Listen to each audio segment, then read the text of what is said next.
Hey hi welcome to my YouTube channel knowledge with Ragib. तो देखिए अपन कहाँ तक कर लिए थे, ऑलमोस्ट यहाँ तक कर लिए थे, ठीक है ना। Provincial election and formation of cabinet. अब हम लोग त्रिपुरी से स्टार्ट करेंगे। यहाँ से अपना त्रिपुरी क्राइसिस ऑफ कांग्रेस से स्टार्ट करना है और ऑलमोस्ट सुभाष चंद्र बोस एंड आज़ाद हिंद फौज तक कंप्लीट करते हैं, ठीक है। ये देखिए, ये आपका मॉडर्न हिस्ट्री ऑफ इंडिया है।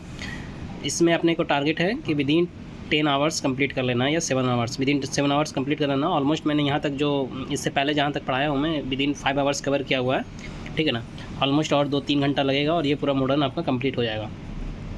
और ये पूरा बुक को विदिन 14 आवर हम लोग को कंप्लीट करने का टारगेट है, ठीक है। मिडिवल भी मैंने कुछ पढ़ाया जो हाफ एन आवर का था, और इसमें भी आपको मैंने जैन रिलीजन तक पढ़ा दिया था, लगभग 2 घंटा इसमें लगा था। तो ऑलमोस्ट 14-15 आवर्स में ये पूरे बुक कंप्लीट हो जाएंगे, ठीक है। इसका आप फ्रंट वाला पेज देख सकते हैं, इंडियन हिस्ट्री। तो चलिए हम लोग स्टार्ट करते हैं। तो ये देखिए, त्रिपुरी क्राइसिस कांग्रेस का 1939। इसमें आप देख लीजिए क्या है कि आईएनसी का जो प्रेसिडेंट था 1938 में, ठीक है ना, इंडियन नेशनल कांग्रेस का जो प्रेसिडेंट रहा था 1938 में, वो सुभाष चंद्र बोस किया था, ठीक है ना। ये हरिपुरा में किया था। हरिपुरा कहाँ है? गुजरात में है। उसके बाद देखिए, ये जो क्रॉस किया हुआ, आप मेरा टैक्टिस जानते होंगे, रिपीटेड जो है उसको क्रॉस कर देता हूँ, या जो चीज़ एक दूसरे से जुड़ा हुआ है क्या करता हूँ कि उसको क्रॉस करके उसी जगह पे लिख देता हूँ। तो ये सारा रिपीटेड है, या समझिए कि अगर क्रॉस किया हुआ तो कहीं ना कहीं इसको मैंने कलेक्ट किया होगा। अब यहाँ पे देखिए, दूसरा सवाल ये आता है आपका कि जबलपुर जो है आपका एमपी में है, जबलपुर, त्रिपुरी भी बोल सकते हैं यहाँ पे। तो 1939 का जो सेशन हुआ था ना, उसमें सुभाष चंद्र बोस ही किए थे, जो त्रिपुरी है या जबलपुर बोल सकते हैं, जो कि कहाँ है? एमपी में। यहाँ पे कौन किए थे? सुभाष चंद्र बोस ही किए थे। और इसमें क्या किए थे? पटाभी सत्यरमैया को हराए थे, ठीक है, जो कि गांधी का सपोर्ट कर रहा था, ठीक है। लेकिन किसी तरह से यहाँ पे वर्किंग आगे आएगा, बताएंगे उसमें। उसके बाद देखिए, इससे सुभाष चंद्र बोस जो था वो सेकंड टाइम बना था त्रिपुरी सेशन में, ठीक है ना। अब यहाँ पहला बार हरिपुरा में बना। उसके बाद यहाँ पे आप देखिए, यहाँ पे हुआ क्या था एक्चुअली कि on the questions of the formation of working committee, इसके इस ये ही वजह था। इसी वजह से क्या हुआ था कि आप देख सकते हैं, गांधी जो था राइट विंग से था और सुभाष चंद्र बोस दोनों के बीच में क्या हुआ? डिस्प्यूट हुआ। और इसके वजह से क्या हुआ कि आपका सुभाष चंद्र बोस रिजाइन करता है और राजेंद्र प्रसाद क्या होता है? फिर बनता है। और यहाँ पे आप देखिए, after the resignation of the Subhash Chandra Bose कौन बना? राजेंद्र प्रसाद। ऊपर में आपको कलेक्ट कर दिए थे यहाँ पे। उसके बाद आप देख सकते हैं कि एक्चुअली मॉडर्नाइजेशन या वर्किंग कंडक्ट जो है इसके क्या था? इसके ये अगेंस्ट था गांधी। और जो जर्मनी एंड ब्रिटेन के बीच में जो वार हुआ था, तो गॉड सेंट अपॉर्चुनिटी ऐसा है, माना जाता है, ऐसा समझता था कि सुभाष चंद्र बोस अपने आप को समझता था कि ये जो दोनों के बीच में वार हुआ, तो as a god sent opportunity ये खुद को मानता था, ऐसा अपने आप को समझता था। तो वही यहाँ पे पूरा लिखा हुआ कि which Indian nationalist leader looked upon a war between Germany and Britain as a god sent opportunity, ठीक है ना, which would enable Indian to exploit the situation to their advantage. तो ये सुभाष चंद्र बोस ही था। ये कंप्लीट होता है। अब देखिए, इंडियन प्रिंसली स्टेट में, तो ये लेजली स्कॉट जो था वो इंडियन का किंग्स था, जो सिलेक्टेड किया था as a representative of Indian princes, ठीक है। उसके बाद यहाँ सवाल पर डायरेक्ट हम लोग स्विच करते हैं। ये बटलर कमेटी, इसी को हम लोग इंडियन स्टेट कमेटी भी बोलते हैं, 1927 में हुआ था। इसमें क्या हुआ था कि इंप्रूवमेंट ऑफ रिलेशनशिप था किसके बीच में? इंडियन प्रोविंसेस एंड क्राउन के बीच में। यही था Butler committee. Actually Butler committee क्या था? तो एक रिलेशनशिप को इम्प्रूव करना था किसके बीच में? इंडियन प्रोविंसेस और क्राउन। और इसका चेयरमैन कौन था बटलर में? तो हारकोट बटलर था चेयरमैन। उसके बाद देखिए, ऑल इंडिया स्टेट पीपल का कॉन्फ्रेंस जो था 1927 में जो हुआ था, उसमें जवाहरलाल नेहरू जो था 1939 में प्रेसिडेंट बने थे। किस में? All India state people conference में। जब जवाहरलाल नेहरू 1939 में प्रेसिडेंट बने थे, लेकिन ये हुआ आया था कब? 1927 में आया था। इसमें जुड़े थे कौन कौन?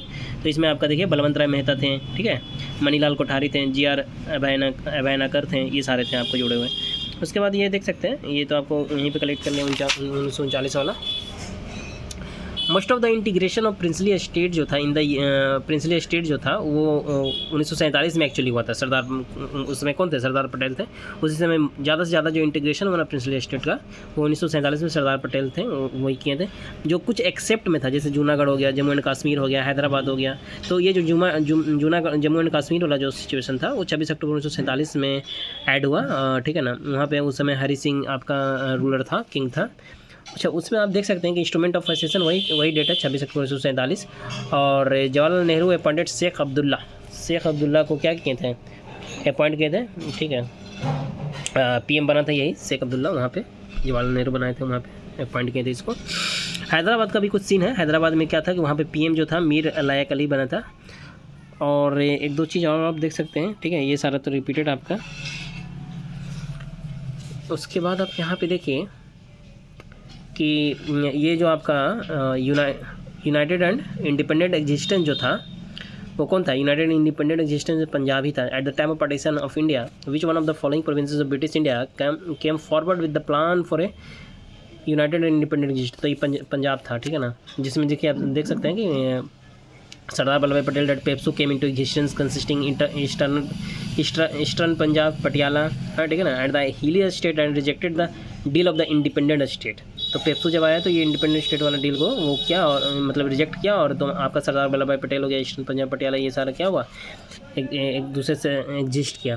अच्छा, ये हैदराबाद वाला सीन आप देख सकते हैं, हैदराबाद वाला जो था स्टैंड स्टील एग्रीमेंट हुआ था इसमें, ठीक है ना। Which one of the following native state was a party to the standstill agreement, तो ये हैदराबाद ही था।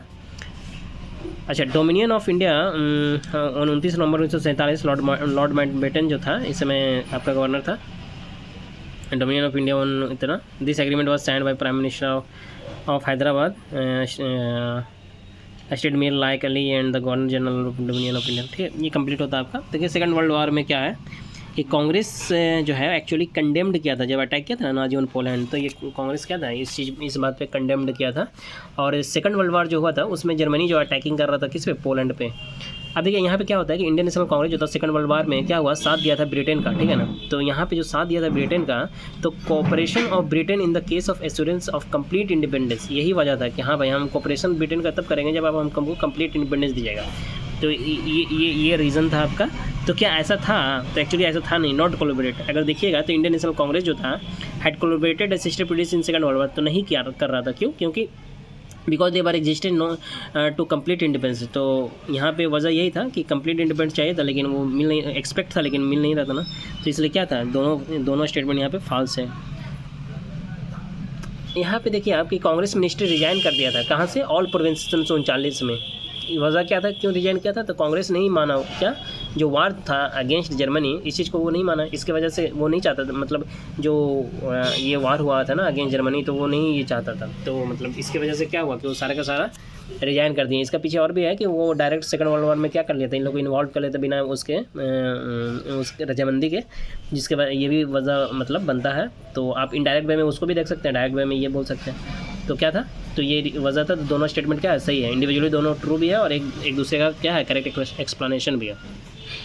अब देखिए यहाँ पे आपका जो सेकंड वर्ल्ड वॉर था वो 1945 में एंड होता है, 1939 में आता है। लिंथेगो जो था इसमें वाइसरॉय था और चर्चिल जो था उस समय पीएम था, ठीक है। अब देखिए यहाँ पे कि the Congress ministry of all provinces resign in the year 1939 because, तो यही आपका वहाँ पे आप बता रहे थे, Congress was unable to make the cabinet in other 4 provinces, ये भी वजह था। और the rise of the left wing of the Congress made impossible to work for the cabinet, और there was too much communal turbulence in the provinces, ठीक है ना। तो एक्चुअली क्या है, ये सारा ही रीज़न था। उसके बाद आप यहाँ देख सकते हैं ये कंप्लीट होता है। उसके बाद आप देखिए डिमांड फॉर पाकिस्तान, उसमें नो या नेबर या आरबी टू लीव या पेरिस फॉरएवर, ये रहमत अली ही लिखा है, चौधरी रहमत अली लिखे थे।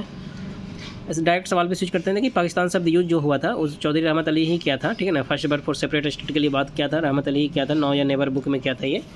उसके बाद आप देख सकते हैं कि आइडिया जो था, अगर बोलता है idea of separate nation for Muslim या first put forward proposal to separate Muslim state, किसने दिया, मोहम्मद इकबाल ने दिया था। इसने कहा था क्या कि I would like to see Punjab the North West Frontier provinces Sindh and Baluchistan amalgamated into a single state, एक में देखना चाहता था, ठीक है। और आप दूसरा चीज़ ये भी देख सकते हैं कि जो मोहम्मद इकबाल जो ये चीज़ किया था वो ऑल इंडिया मुस्लिम लीग का कौन सा सेशन में किया था, इलाहाबाद सेशन 1930 में जो हुआ था उसी में किया था। अब यही देखिए कि ड्राफ्टेड क्या पाकिस्तान रेजोल्यूशन कौन किया था, हयात खान किया था। लेकिन अगर इसी में अगर सवाल आपको बोल देगा कि फॉर्मेशन ऑफ पाकिस्तान कब पास हुआ, ठीक है ना, तो ये रेजोल्यूशन मूव्ड या अप्रूव्ड किया गया था, वो कौन किया था, तो ये आपका खालिकुज़्ज़मान किया था, ठीक है। और लाहौर वाला सेशन था 1940 में ये चीज़ हुआ था, ठीक है ना, फॉर्मेशन ऑफ पाकिस्तान पास। अच्छा, इसमें एक चीज़ और देगा कि चेयरमैन अगर लाहौर सेशन में बोलता है तो कौन है, मोहम्मद अली जिन्ना है चेयरमैन। और प्रेजेंटेड अगर बोलेगा तो कौन है, फजलुल हक है। तो बहुत आपको बारीकी से देखना पड़ेगा, ड्राफ्टेड बोल रहा है कि प्रेजेंटेड बोल रहा है, क्या बोल रहा है, ठीक है। ड्राफ्टेड में हयात खान हो जाएगा। इसी चीज़ को क्या बोलते हैं, टू नेशन थ्योरी। क्यों? क्योंकि अलग हो गया ना, इंडिया और पाकिस्तान दो अलग हो गया, टू नेशन थ्योरी बोला गया। अब देखिए कि जो मूवमेंट चला था, ठीक है, जो चलाया था मूवमेंट सेपरेट स्टेट पाकिस्तान का, वो कौन था, ये एक्चुअली मूवमेंट अगर बोल रहे हैं तो मोहम्मद अली जिन्ना ही किया था, मूवमेंट चलाया। वहाँ पे प्रेजेंटेड हुआ, ड्राफ्टेड हुआ, लेकिन जो मेन एक्टिवेशन जो हुआ वो कौन है? मोहम्मद अली जिन्ना। 1940 में लाहौर सेशन वाला ही था सीन। अली जिन्ना को कहा ambassador of Hindu Muslim unity. Mohammad Ali Jinnah को कौन कहा था ambassador of Hindu Muslim unity? तो सरोजनी नायडू कही थी, ठीक है, उसने ही बोली थी। ये वाला सीन जो है 1919 के आसपास में पूरा वो कहानी बनता है, तो पूरा कहानी के अंदर नहीं जाते हैं हम लोग, डायरेक्ट सवाल पर आते हैं। वो जो मैं पर्टिकुलर सब पढ़ाऊंगा तो पूरा कहानी के साथ डिटेलिंग करूंगा आपको, ठीक है। देखिए, अब Jawaharlal Nehru is a patriot while Jinnah is a politician, ये किसने बोला था? ये मोहम्मद इकबाल नहीं बोला था, ठीक है ना, मोहम्मद इकबाल ही रचा है, ये जवाहरलाल नेहरू रचे हैं, लिखे हैं डिस्कवरी ऑफ इंडिया। और आप देख सकते हैं कि मोहम्मद अली जिन्ना जो है वो क्या क्या सपोर्टर था किसका? टू नेशन थ्योरी का। तो सही बात है, क्योंकि वो चाहता था ना भाई हिंदी इंडिया और पाकिस्तान अलग, पाकिस्तान एक अलग चाहता था, तो हो गया ना। लाहौर 1940 में ये चीज़ें हुई थी, ये भी सही बात है, ठीक है, कि he president the Lahore session of Hindu Muslim League in 1940, सही बात है ये भी। और नन कॉपरेशन मूवमेंट पार्टिसिपेट नहीं किया, ये भी सही बात है, he had not participate in the non cooperation movement, ये भी सही बात है, मोहम्मद अली जिन्ना नहीं किए थे पार्टिसिपेट। उसके बाद आप देख सकते हैं कि सेपरेट होमलैंड फॉर मुस्लिम, आपका सेपरेट होमलैंड फॉर मुस्लिम, ये आपका इलाहाबाद सेशन 1930 इकबाल था, ठीक है, in the presidential speech of Iqbal at the Allahabad session. इसमें मुस्लिम लीग का जो सेशन हो रहा था 1930 में, उसी में इसने बोला था कि एक सेपरेट होमलैंड चाहिए for Muslim, font for the first time different expression. ये एकदम डिफरेंट टाइप से बात ये जो कही गई थी इलाहाबाद सेशन में, मोहम्मद इकबाल ये कहे थे, जो आपको यहाँ पे भी हमने शुरू में बताया कि पाकिस्तान शब्द जो दिए थे वो तो चौधरी रहमत अली थे, लेकिन आइडिया जो था सेपरेट नेशन ऑफ मुस्लिम का वो मोहम्मद इकबाल ने दिया था, ये आपको पहले भी मैंने बताया। उसके बाद आप देख सकते हैं कि आरसी मजूमदार जो थे वो क्या थे? जैसे देखिए इसमें दो मत है, ठीक है ना, ये थोड़ा कन्फ्लिक्ट है। इसमें आप देख सकते हैं कि आरसी मजूमदार जो था वो the history of the culture of the Indian people लिखा है, और एक स्टूडेंट ऑफ कैम्ब्रिज यूनिवर्सिटी के हिसाब से चौधरी रहमत अली होता है, लेकिन आरसी मजूमदार के हिसाब से क्या होता है, जो लिखे हैं book the history and culture of Indian people, इस बुक में देखिएगा तो मोहम्मद इकबाल इसका आंसर सही हो जाता है। तो अगर ऐसा स्पेसिफाइड कोई करता है तो आपको इसके थ्रू जाना पड़ेगा, नहीं तो अगर स्पेसिफाइड नहीं है तो आपका आंसर सही हो जाएगा, कौन सा? मोहम्मद इकबाल ही। बाकी ये सारा रिपीटेड है इसलिए आपको क्रॉस किया हुआ है, बाकी आप देख सकते हैं। और यहाँ पे आप देखिए पाकिस्तान डे कब मनाया जाता है? 23 मार्च 1943 में पाकिस्तान डे मनाया जाता है। इस तरह से ये कंप्लीट हुआ। इंडिविजुअल सत्याग्रह देखते हैं। गांधी जो था वो पहली बार यूज किया था सर्वोदय, ठीक है, और विनोबा भावे जो था वो लाया था गांधी का ही आइडिया था, उसको फैलाने के लिए क्या लाया? सर्वोदय समाज लाया। कौन लाया? विनोबा भावे। उसके बाद आप देख सकते हैं कि इंडिविजुअल सत्याग्रह में पहला सत्याग्रही जो था वो विनोबा भावे था।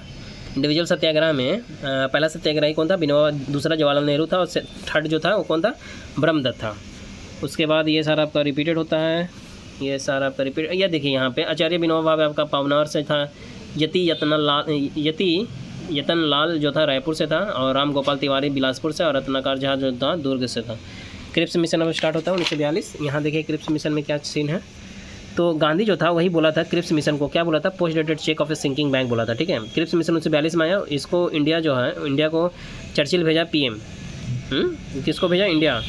अब देखिए Cripps mission 1942 come to India, तो यहाँ पे चर्चिल भेजा था इस चीज़, वो जो कि वहाँ का PM था। सेकंड वर्ल्ड वार में क्या क्या था? में पार्टिसिपेट ही वजह था, ठीक है। सेकंड वर्ल्ड वार जो था उसमें पार्टिसिपेट जो था वही ये वजह था कि ठीक है, उसके रिटालिएशन में ये चीज़ दिया गया क्रिप्स मिशन।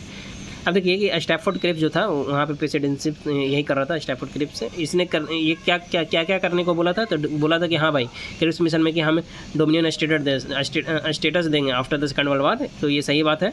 उसने फिर बोला कि ऑल प्रोविंसेस एंड स्टेट जो है must to make the Indian union, ठीक है, ये भी सही बात है।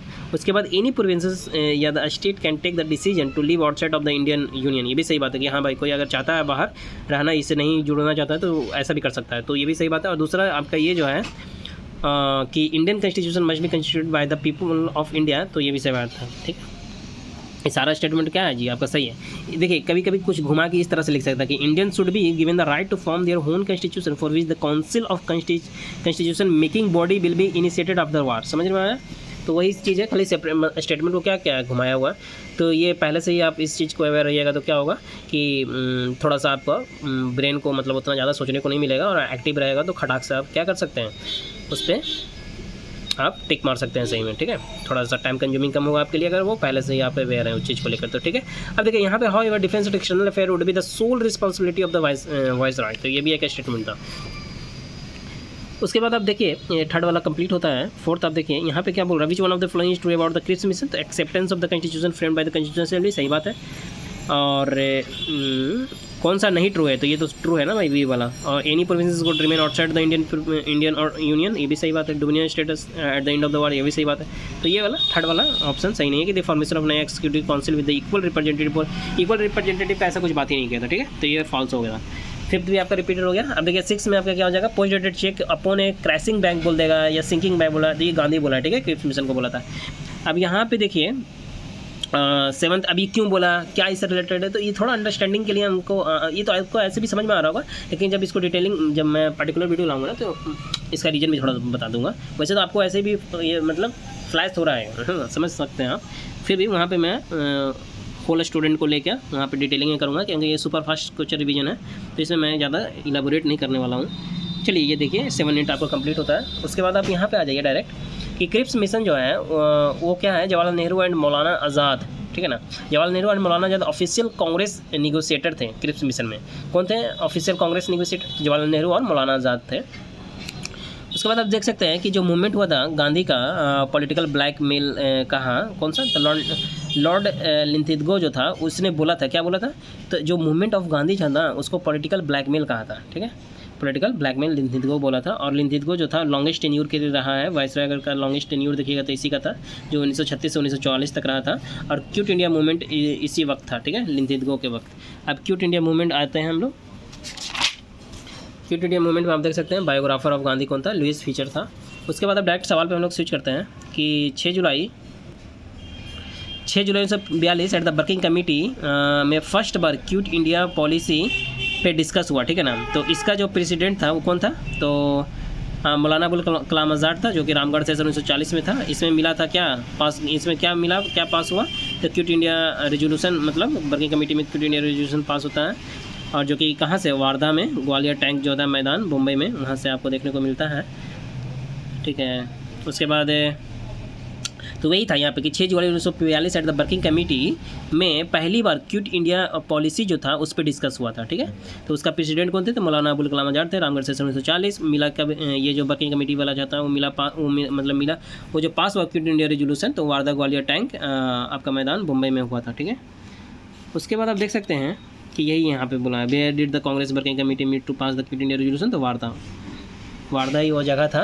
तो उसके बाद commander in chief of the quit Indian army जो था, वही क्विट इंडियन मूवमेंट का, वो कौन थे, तो कमांडर इन चीफ कौन था, तो यही लॉर्ड बेवल कमांडर चीफ था। लेटर ये क्या बना, वाइसरॉय बना था, लेकिन उस समय वो कमांडर चीफ था।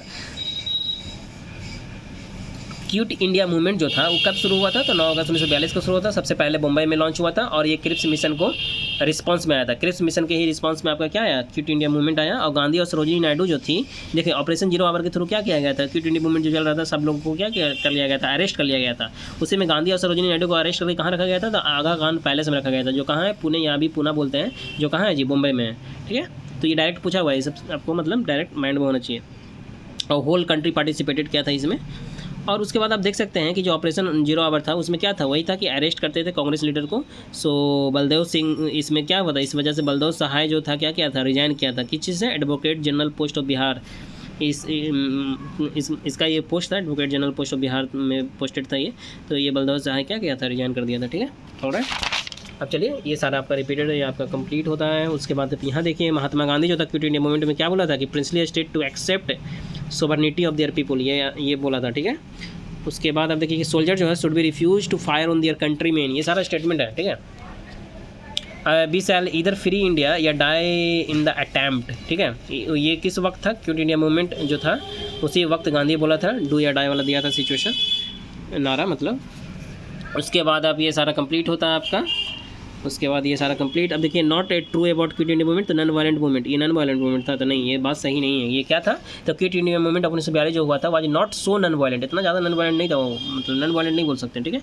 अब उसके बाद देखिए कि not support quit India movement, कौन नहीं सपोर्ट किया, तो जैसे Hindu Mahasabha quit India movement को नहीं सपोर्ट किया, communist party of India, Unionist party of Punjab, Muslim league, ये सारा क्विट इंडिया मूवमेंट को सपोर्ट नहीं किया था। सरदार वल्लभ भाई पटेल जो था वो सपोर्ट किया था किस चीज़ को, तो मुंबई वाले सेशन में हुआ था क्विट इंडिया रेजोल्यूशन ऑफ 1942, तो सरदार वल्लभ भाई सपोर्ट किया था। और आपका जवाहरलाल नेहरू प्रेजेंटेड किया था या मूव्ड किया था इस चीज़ को, क्विट इंडिया रेजोल्यूशन को, और गांधी जो था वो ड्राफ्टेड किया था या बोल सकते हैं कि प्रिपेयर्ड किया था, ठीक है ना, किसको, क्विट इंडिया रेजोल्यूशन को। लेकिन इसमें हेल्प कौन किया था, तो जवाहरलाल नेहरू और अब्दुल कलाम आज़ाद जो थे इनको हेल्प किए थे। उसके बाद ये देखिए यहाँ सारा आपका कंप्लीट होता है। यहाँ पे आप आइए, क्विट इंडिया रेजोल्यूशन जो था पास हुआ, ठीक है। उस वक्त प्रेसिडेंट कांग्रेस का कौन था, अब्दुल कलाम आज़ाद था। रामगढ़ का सेशन हो रहा था, 1940 था, और 6 ईयर तक लगातार यही अब्दुल कलाम आज़ाद रहा था, ठीक है। और कोई भी सेशन नहीं हुआ था 41 से 45 के बीच में, समझ में आया, इंडियन नेशनल कांग्रेस का। अब देखिए क्विट इंडिया, कुछ चीज़ें हैं जो हम बोलते नहीं हैं तो आपको वो समझना पड़ेगा, क्यों, क्योंकि ये बहुत फास्ट सुपर फास्ट रिवीजन वाला मोड चल रहा है। ये आपको पढ़ा नहीं रहे, इंडिविजुअल क्लास नहीं कर रहे हैं हर टॉपिक का, ठीक है। तो आपको थोड़ा सा वो अवेयर भी रहना है, और अंडरस्टूड तो आप कर ही रहे होंगे, फिर भी मेरा काम है थोड़ा बता देना आपको, ठीक है ना।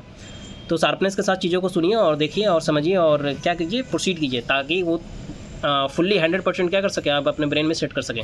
देखिए क्विट इंडिया मूवमेंट जो था वो उसका रिएक्शन था, इसी का रिएक्शन था, क्विट इंडिया मूवमेंट का ही रिएक्शन था। किस चीज़ का रिएक्शन था क्विट इंडिया मूवमेंट, तो एक्चुअली अगेंस्ट क्रिप्स मिशन, इसी का अगेंस्ट में आया था। थ्रेट ऑफ जो जापानीज अटैक था कि हम इंडिया पर अटैक करेंगे, इसके रिटेलिएशन में देखने को मिला। फिर passing the proposal of August 1942 by AICC, तो इस चीज़ का रिटेलिएशन में देखने को मिलता है, ठीक है। उसके बाद आप यहाँ पे देख सकते हैं कि जो क्विट इंडिया मूवमेंट जो था उस वक्त कांग्रेस रेडियो जो था ब्रॉडकास्ट करती थी, ठीक है ना, अंडरग्राउंड होकर की थी, तो कौन थी, वो उषा मेहता थी, ठीक है। लेकिन राम मनोहर लोहिया जो था रेगुलरली अगर बोल देगा ब्रॉडकास्ट, और राम मनोहर लोहिया हो जाएगा आपका।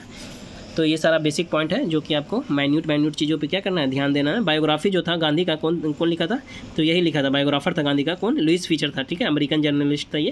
क्विट इंडिया मूवमेंट वक्त साथ था किसके, गांधी के साथ था लुइस फीचर। बाकी ये सारा आपका कंप्लीट होता है। उसके बाद यहाँ देखिए क्विट इंडिया मूवमेंट वक्त कॉमनल राइट्स ज़्यादा था, कहाँ पे, तो बिहार यूपी वाला एरिया में ज़्यादा था, ठीक है। और अरुणा असफ अली, ऐसा लगता है लड़का, ये लड़की है, क्विट इंडिया मूवमेंट वक्त क्या की थी, ये पैरेलल गवर्नमेंट जो था, नहीं ये अरुणा असफ अली मतलब देखने को मिलेगा आपको क्विट इंडिया मूवमेंट वक्त ही। और क्विट इंडिया मूवमेंट वक्त पैरेलल जो गवर्नमेंट आपको देखने को मिलेगा, तो तमलुक जो है मिदानपुर बंगाल में देखने को मिलेगा, सतारा महाराष्ट्र में है, बलिया आपका, ठीक है, यूपी में आई थिंक, बता दूंगा मैं, बलिया चिट्टू पांडे यहाँ से लीड कर रहा था। तो ये पैरेलल गवर्नमेंट उस वक्त क्विट इंडिया मूवमेंट वक्त देखने को मिलता है, ठीक है। और उसके बाद आप देख सकते हैं लिंथिदगो जो था, लिंथिदगो ये क्या था, अगस्त मूवमेंट जो था, लिंथिदगो ही बोला था अगस्त मूवमेंट ऑफ 1942 को क्या, कि मोस्ट सीरियस रिबिलियस है, ठीक है। क्यों बोला, वजह क्या था, तो मैसिव अपसर्च पेजेंट्री देखने को मिलता है, ठीक है ना, इन सर्टेन एरिया। तो यही वजह था, मतलब जब अगस्त मूवमेंट स्टार्ट हुआ था तो ये चीज़ें देखने को मिलता है, मैसिव अपसर्च पेजेंट्री, इसलिए मोस्ट सीरियस रिबिलियन इसको बोला था, ठीक है। इसलिए इसका ये आंसर हो जाएगा, मतलब दोनों इंडिविजुअल सही भी है और करेक्ट एक्सप्लेनेशन भी एक दूसरे का। फिर आपका देखिए राजेंद्र प्रसाद जो 9 अगस्त 1942 में क्विट इंडिया मूवमेंट में बांकीपुर जेल में इसको बंद कर दिया था, पटना में। उसके बाद नेहरू, अब्दुल कलाम आज़ाद ये सबको अहमदनगर फोर्ट में बंद किया था। और इस तरह से ये सारा आपका कंप्लीट होता है। उसके बाद आप देख सकते हैं कि हजारीबाग जेल जो था, तो Shiv Kumar Ramanand quit India movement वक्त अरेस्ट हुआ था हजारीबाग जेल में। उसके बाद आप देख सकते हैं Quit India movement most affected area in Bihar Munger था, Quit India movement most affected area in Bihar Munger था। उसके बाद आप बलिया डिस्ट्रिक्ट जो है ये यूपी में है, मिदनापुर डिस्ट्रिक्ट आपका कहाँ है, बंगाल में है। इस तरह से ये सब का आपका कंप्लीट होता है। उसके बाद आप देखिए क्विट इंडिया मूवमेंट वक्त जो है हजारीबाग जेल में जयप्रकाश नारायण जो था, ये यहीं हजारीबाग जेल में इसको बंद किया गया था, ठीक है, भाग गया था। और योगेश देखिए ये जो है योगेंद्र शुक्ला पटना जेल में बंद हुआ था। एक्चुअली ये दोनों, ये योगेंद्र शुक्ला भी जो है ना और जयप्रकाश नारायण दोनों हजारीबाग जेल में बंद हुआ, दोनों भागा था। लेकिन योगेंद्र शुक्ला ना मुजफ्फरपुर में एक्चुअली पकड़ा गया था, तो फिर उसको ला के पटना जेल में बंद कर दिया था, ठीक है। इस तरह से इसका कहानी है तो बेसिकली, ठीक है।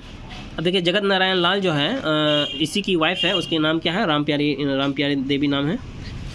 उसके बाद जो क्विट इंडिया मूवमेंट था उसको हम लोग भारत छोड़ो आंदोलन भी बोल सकते हैं। देखिए क्विट मतलब छोड़ो, ठीक है, इंडिया मतलब भारत। तो कभी कभी क्या होता है ना, माइंड एक्टिव कभी कभी क्या होता है ना कि माइंड एक्टिव नहीं रहता है तो पकड़ नहीं पाता है। तो देखिए हर चीज़ को, हर एस्पेक्ट को, छोटा से छोटा पॉइंट को जो बहुत ही मतलब माइन्यूट लग रहा है कि अरे ये तो ऐसा ही है, उस चीज़ को भी क्या करना, ब्रेन में अच्छे से फिट करना, ठीक है, कहीं से निकलना नहीं चाहिए। देखिए RSS isolate quit India movement से 1942 में, ठीक है, आरएसएस आइसोलेट किया क्विट इंडिया मूवमेंट से 1942 में। तो आरएसएस जो था राष्ट्रीय स्वयं सेवक संघ जो था वो क्या हुआ था, क्विट इंडिया मूवमेंट से अलग हो गया था 1942 में, ठीक है, ऑलराइट। उसके बाद अब देख सकते हैं, फिर आप देखिए क्विट इंडिया मूवमेंट वक्त ब्रिटिश और मुस्लिम जो था साथ था, ठीक है, दोनों कांग्रेस से नफरत करता था। और वजह क्या था कि जो जिन्ना जो था बोला था मुस्लिम को कि कांग्रेस का जो क्विट इंडिया मूवमेंट है उससे दूर रहो, ठीक है ना। तो इसलिए तो पीछे भी आपको बताया था कि क्विट इंडिया मूवमेंट मुस्लिम क्या, मुस्लिम लीग सपोर्ट नहीं किया। ये सारा आपका कंप्लीट होता है, ये सारा आपका कंप्लीट होता है। ये यहाँ देखिए जतिया सरकार, ठीक है ना, ये मिदानपुर डिस्ट्रिक्ट ऑफ बंगाल में 1942 में आपको यही ये क्या था, फॉर्म्ड किया था, ठीक है ना। In which of the following year the Jatiya Sarkar was formed in the Midnapore district of Bengal. Midnapore district of Bengal में जतिया सरकार जो बना था 1942 में ही बना था। उसके बाद ये सारा कंप्लीट होता है। क्विट इंडिया मूवमेंट में जो मेन क्या था, मेन साबित हुआ क्विट इंडिया मूवमेंट क्या कि इंडियन नेशनल मूवमेंट के लिए मेन यही था कि जो इंडियन नेशनल मूवमेंट हो रहा था तो बहुत सा चीज़ उसमें हुआ ना। तो क्विट इंडिया मूवमेंट जो हुआ वो सबसे मेन था कि हाँ भाई हमको national movement, Indian national movement का मतलब मेन पार्ट जो है यही है। और after the quit India movement ये it was need of the time ना कि to find a suitable mechanism for transfer of power, ये कहाँ हमको देना है, किस तरह से देना है, ठीक है।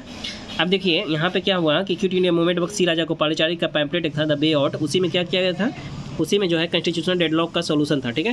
और क्विट इंडिया मूवमेंट वक्त सी राजा गोपालाचारी जो CR फार्मूला दिया था, सी राजा गोपालाचारी ने दिया था।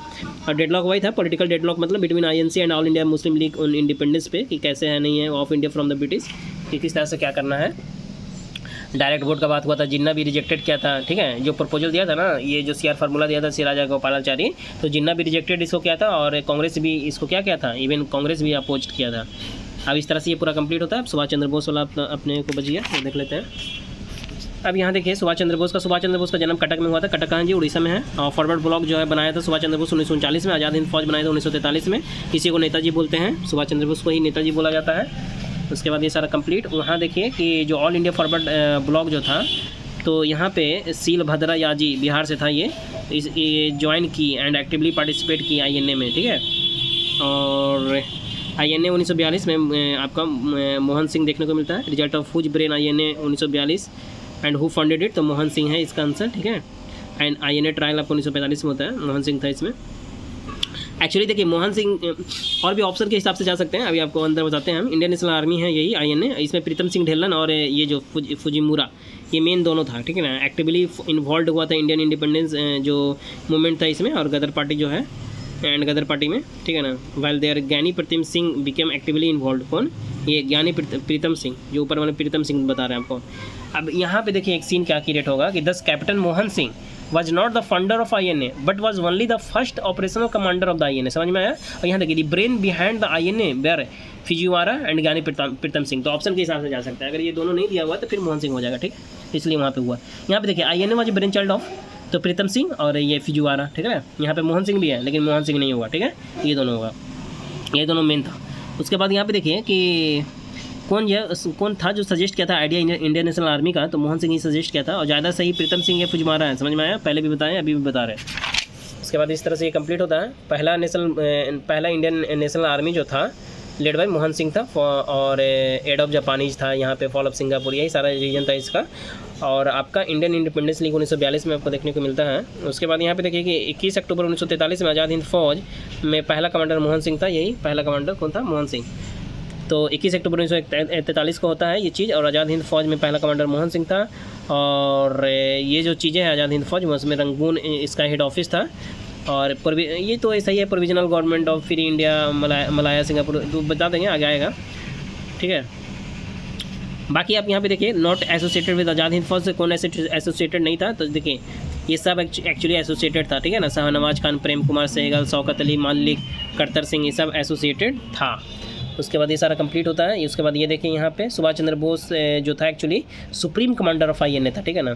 उसके बाद आप ये देख सकते हैं कि यहाँ पे जो 21 अक्टूबर 1943 जो दे रहा है, यही यहाँ पे है कि क्या हुआ कि provisional government of free India, ठीक है ना, इस्टेब्लिश किया ऑफ द फ्री इंडिया। कब वही provisional government of free India establish हुआ था 21 अक्टूबर 1943 को हुआ था। एट द टाइम उस समय क्या था, Singapore, at that time Singapore जो था island was a part of the British Malay, ठीक है ना। तो आज़ाद हिंद फौज बना यहाँ पे at the time of Singapore, Azad Hind Fauj यहाँ पे बना। तो आज़ाद हिंद फौज जो था 1943 में माले, तो सिंगापुर और माले दिया हुआ था, कौन ज़्यादा आंसर सही होगा, माले। क्यों, क्योंकि सिंगापुर क्या है, पार्ट ऑफ माले सबसे बड़ा, उसके अंदर सिंगापुर, इस तरह तो मैं बना। और रास बिहारी बोस जो था वो क्या था, हेल्प किया था सुभाष चंद्र बोस को बनाना में, इस चीज़ को बनाने में, ठीक है। तो उसके बाद देखिए इंडियन इंडिपेंडेंस लीग जो था या इंडियन नेशनल आर्मी, दोनों क्या है, सेम है, यही रिनेम्ड हो गया था। कौन, सुभाष चंद्र बोस क्या था, रिनेम्ड। उसके बाद आप यहाँ पे देख सकते हैं कि सुभाष चंद्र बोस जो था वो क्या बोला था, जय हिंद बोला था, एक स्लोगन या बोला था, तुम मुझे खून दो मैं तुम्हें आज़ादी दूंगा, ये स्लोगन उन्हीं का था। उसके बाद यहाँ पे देखिए सुभाष चंद्र बोस बनाया था फ्री इंडियन लीजन आर्मी। कौन बनाया था, सुभाष चंद्र बोस बनाया था। सुभाष चंद्र बोस क्या बनाया था जी, रानी लक्ष्मी रेजिमेंट यही बनाया था। इसमें क्या था कि देखिए, इसमें नहीं, इसमें क्या था, फ्री इंडियन लीजन आर्मी में इसमें 10,000 prison of Rommel battle in the North Africa, इसी को जाना जाता है फ्री इंडियन लीजन, ठीक है। उसके बाद ये कंप्लीट होता है आपका। यहाँ पे आप देखिए कि जो नेशनल लीडर बोल सकते हैं या देश नायक बोल सकते हैं, सुभाष चंद्र बोस को ही बोला जाता था, रविन्द्रनाथ टैगोर बोला था। और यहाँ पे जो गांधी जो था वो बोला था सुभाष चंद्र बोस को क्या, पैट्रियट और पैट्रियट, ये कौन बोला था, गांधी बोला था। पैट्रियट बोला किसको जाता है, सुभाष चंद्र बोस को बोला जाता है। आज़ाद हिंद फौज जो था डे ये कब मनाया गया, 12 नवंबर 1945 को मनाया गया। उसके बाद देखिए पीके सेहनेगल, शाहनवाज, गुरबख्श सिंह ढिल्लन, ये सब कितना, ये सारे प्रोसिक्यूटेड हुए थे। उसके बाद आज़ाद हिंद फौज जो था इसका जो 7 ईयर इम्प्रिजमेंट हुआ था, किसका हुआ था आज़ाद हिंद फौज में 7 ईयर इम्प्रिजमेंट, तो राशिद अली का हुआ था, समझ में आया, रेड फोर्ट दिल्ली। ठीक है, समझ रहे होंगे, सवाल पे हम लोग रहते हैं। उसके बाद INA प्रिजनर में कौन कौन थे, तो ये जो थे जैसे बहुल देसाई हो गया, तेज बहादुर सप्रू हो गया, ठीक है ना, कैलाशनाथ कतजू हो गया, जवाहरलाल नेहरू हो गया, असफ अली हो गया, red fort trial INA prisoner, ये सारे आपको क्या देखने को मिलेगा, डिफेंस किए थे इन लोग। रेड फोर्ट कौन है जो नॉट फेस किया था रेड फोर्ट ट्रायल्स में, तो मोहन सिंह नहीं किया था, बाकी ये सारा किया हुआ है, गुरुद्वार सिंह भी और प्रेम सेहनेगाल, शाहनवाज, ये सारे किए हुए हैं। उसके बाद आप देखिए ये सारा आपका रिपीटेड हो गया। यहाँ पे INA ट्रायल का फेमस एडवोकेट जो था 1945 में, ये सारे थे, ये आपको बता दें, बहुल देसाई वगैरह वही डिफेंस किए थे, लड़े थे। उसके बाद gorilla war against the Japanese जो था, तो जवाहरलाल नेहरू जो था able to secure majority for his plan, guerrilla war against the Japanese जो था, तो ये जवाहरलाल नेहरू ही था वो जो पूरा मेजोरिटी लाया और फिर ये किया, ठीक है ना। कौन ऐसे करने वाला था, तो जवाहरलाल नेहरू ही था जो सिक्योर किया मेजोरिटी। तो इस तरह से आपका ये पूरा कंप्लीट होता है, ठीक है ना। तो with in half an hour ये कंप्लीट हो गया, तो विद इन 14 आवर ये पूरा बुक को कंप्लीट कर देंगे एंड विद इन 7 आवर्स क्या हो जाएगा आपका ये पूरा मॉडर्न जो है कंप्लीट हो जाएगा। तो होप आपको समझ में आया होगा।